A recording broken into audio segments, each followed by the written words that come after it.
Hello traders, hello friends, I'm Coach Jay, and for today's video, let's analyze the chart of the Euro USD. So reminder again, this is not a trade recommendation, always trade at your own risk. Alright, so since I wasn't able to do a weekly forecast on Euro USD, so I will do a complete multi-time frame analysis and also a sentiment analysis by checking the commitment of traders report. Alright, so let's start with the monthly time frame. As you can see, for several occasions, ang price ay nag-bounce ulit dito sa historical level of support. Okay, support here, and then dito nagkaroon ng false breakdown, tapos tumaas ulit siya. Okay, so we can expect that the price, once na i-retest niya ulit itong level ng support na to, magkakaroon ng move to the upside. Okay, so possible na i-retest niya ulit itong M pattern na ito. Okay? Because most of the time, pag nakakakita tayo ng ganitong pattern, ay binabalikan niya talaga ang at least kahit yung neckline. Okay? And also, if we will focus on the current price action, okay, so there is a possible or a potential, again, potential pa lang, a potential inverted head and shoulders. Okay, so therefore, looking at the monthly, bullish ang Euro USD.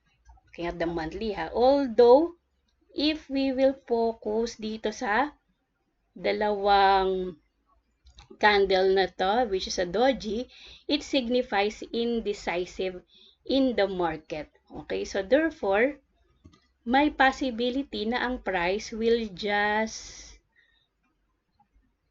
range. So, magre-ranging lang siya in between this support and resistance. Okay? Alright, so unless na magkaroon ng breakout point dito sa area na to, malaki ang chance talaga na magtutuloy-tuloy ang creation ng higher highs and higher lows ng Euro USD. However, andito pa tayo, we are still inside of this range. Okay? Alright, so let's go down to the weekly time frame. Okay.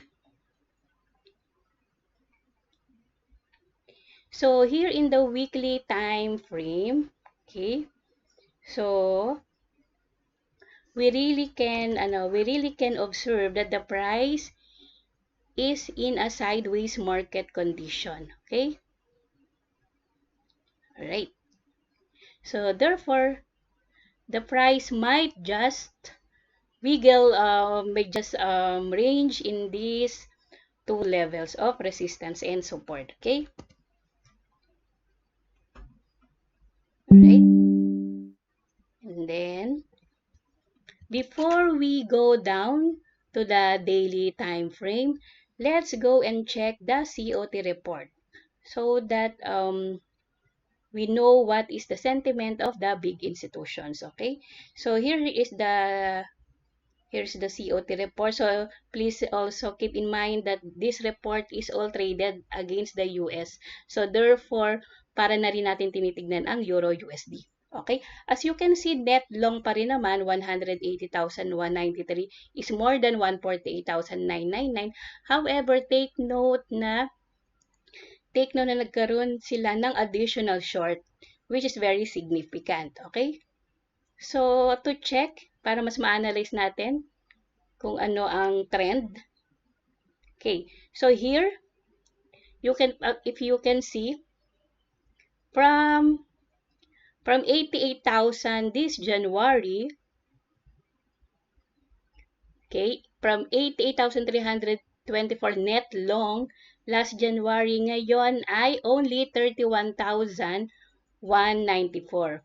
And also, okay, And also take note of these two succeeding weeks of additional shorts. Okay?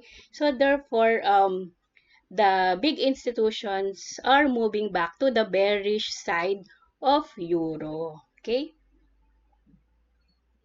So let's go down to the daily time frame. Okay.